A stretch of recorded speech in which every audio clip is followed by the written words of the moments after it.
all these other cool engineering fields. So you have to take courses from mechanical, electrical, and civil engineering, which I found like very cool. But so as it goes, so I just focus on, okay, I'm here now, which is one thing I want you guys to get from this part of the story, which is if there's something that you want and you don't have it yet, but you have something else, then it is on you to actually bring out the best out of what you currently have. So if anytime you think like, oh, I actually don't want to be here anyways, but just think of it that, well, you are here right now. So it's on you to bring out the best out of it. So that was like my go-to point then.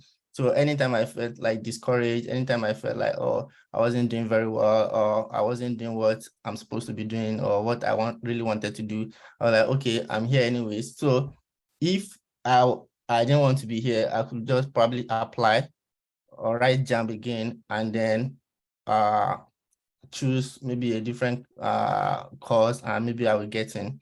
But that was not the case. So since I was there already, so it was on me to bring out the best. So that is like a message for you, like maybe to be able to succeed, you need to like understand that you are here right now, and then it is on you to bring out the best out of you because you are there. The point is, you will probably never have another 4 years of your life back. So you are going to, or 5, yeah, you are going to be spending 5 years of your life doing this. So you can as well just like bring out the best out of it. So yeah, what are the things I feel right now that I should have known when I was in school? I think I should have been more proactive in terms of the kind of research I was doing, or what my project was going to be. I wasn't really like forward thinking in terms of that. I would have been more careful, like in choosing what things I do in school. So for example, there are like different things that you can do. There are labs or professors in school that do different research, and you can just like volunteer with them. So what this will do to you is that it's like enriches your CV. So if you eventually like graduate, you'll be able to like bring out something good out of this. So yeah, I did some of that. I think I remember I volunteered at one of the renewable energy center, because at that point I was kind of like very interested in renewable energy. I was thinking maybe that would probably be the career path I would take, but eventually I'm not, but it was still a good experience for me. So when I graduated, I had to go to service, and then okay, fortunately for me, I graduated with the first class, so that was kind of like easier for me. I was posted to Abuja, and yeah, so I was posted to Abuja, and it was cool. There was this company that is called Solina, which was the company I worked with. So they came to the camp out that they wanted our first class graduates to work with them. At that point, I didn't know anything about Solina. I was hoping I would get like a placement at renewable energy firm, like there's this energy corporation that was in Abuja then, but I wasn't able to get that because this this company came, and then they offered us that, oh, if you're a first class graduate, we can actually give you a place to work. So that company did a test, we did some interview, and I got in. And so that's another lesson here, that especially if you're in Nigeria and even everywhere, there's always like an opportunity for you.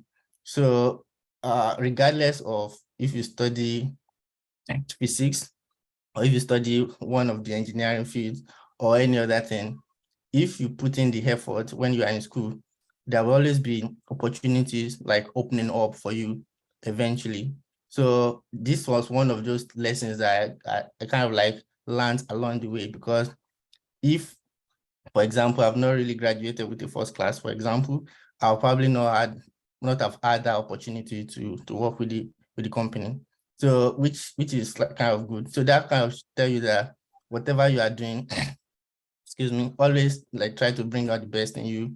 I mean, it's not all of us that will be able to graduate with the first class. Some of us probably made mistake when 200 level, and it's now very difficult to even be able to graduate with the first class, or you're even struggling to be able to graduate with maybe 221 or something. But you can start now. You can start putting in the effort. You can start like spending time on more things that we enrich or make you a better candidate, because there are just a lot of people graduating every day in different schools. So you need to say, okay, what's going to set you apart from these guys? How are you going to be different from them eventually? Because if you look at it, you already study a course or a degree that you think gives you a negative, like you already think like you study a course that is less. So you now graduating with a poor grade is like a double negative, which you don't want to have. So if, for example, if somebody study electrical, they'll be like, oh, electrical has good names. Well, if the person has bad grades, they'll be like, oh, yeah, it's still electrical, but bad grade. So that's like one positive and one negative. But I'm not saying that studying agricultural engineering is negative, but because most of us didn't choose this, so we already think we are less. So you need to do your best to actually like bring out the best out of it. So I joined the company, and I served for a year, and then I got retained, and I worked there for an additional like 2 years.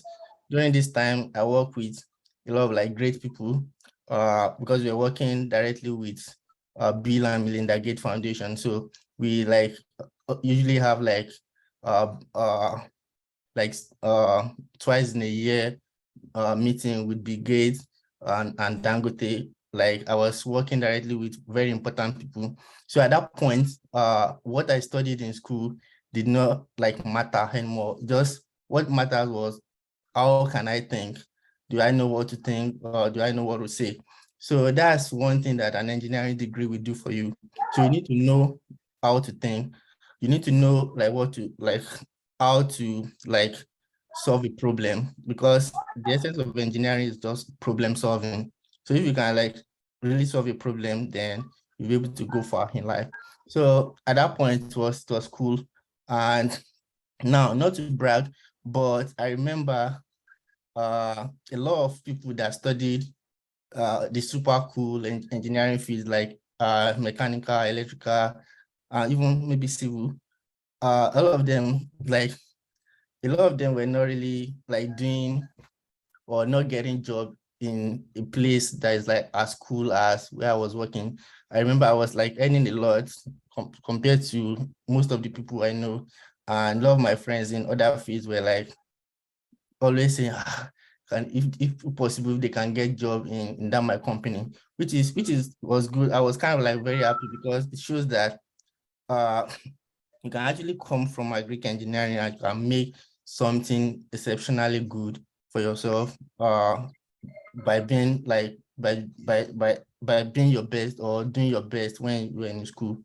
So that's like a good message for us to always like put in the best and try to like bring out the best in us as much as we can.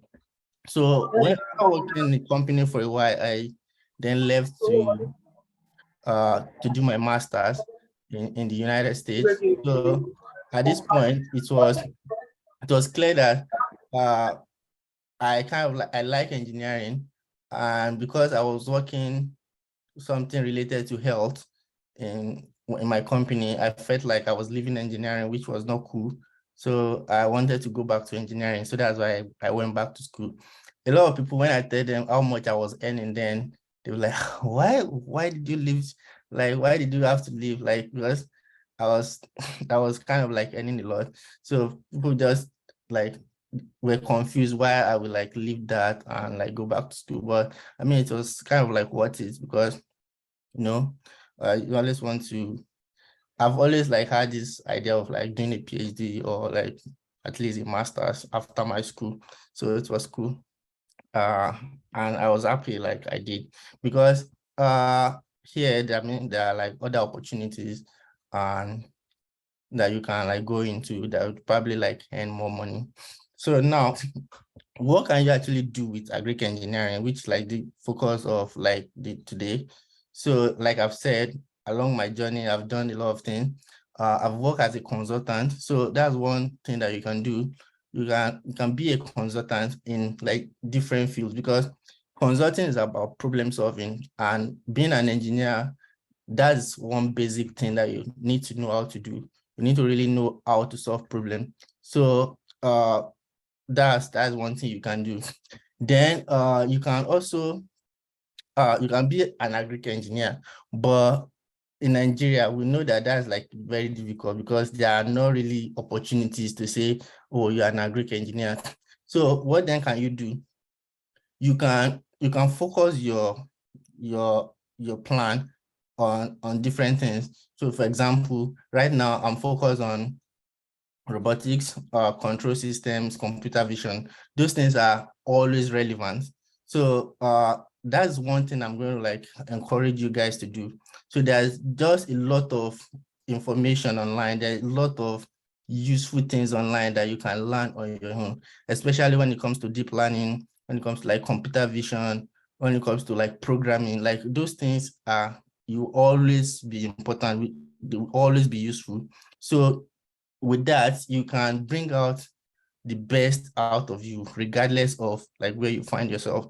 So in terms of what can you do with an agric engineering degree, you can actually do anything you want. Like there's no limit to what you can do. Just think of what any other profession can do. You can also do that. You just need to gather the right information. You just need to gather the right knowledge, and you will see that you're able to do all these things eventually. So that's one thing I've learned like over the course of my like career, which I'm still learning, because I'm just like you guys, I'm still a student. I'm not really where I want to be yet, but I'm always excited that I'm on the way. Like every day I try to do my best, and I try to do my best to like get to where I want to be. So yeah, okay, I'm not sure if this is like the right thing, but the point is okay, I think everybody will need to rejoin, because I think this Zoom is free. So less than 1 minute. Abdul, all of us, we need to rejoin, yeah? Yes, everyone would need to rejoin. I would Okay. start it again.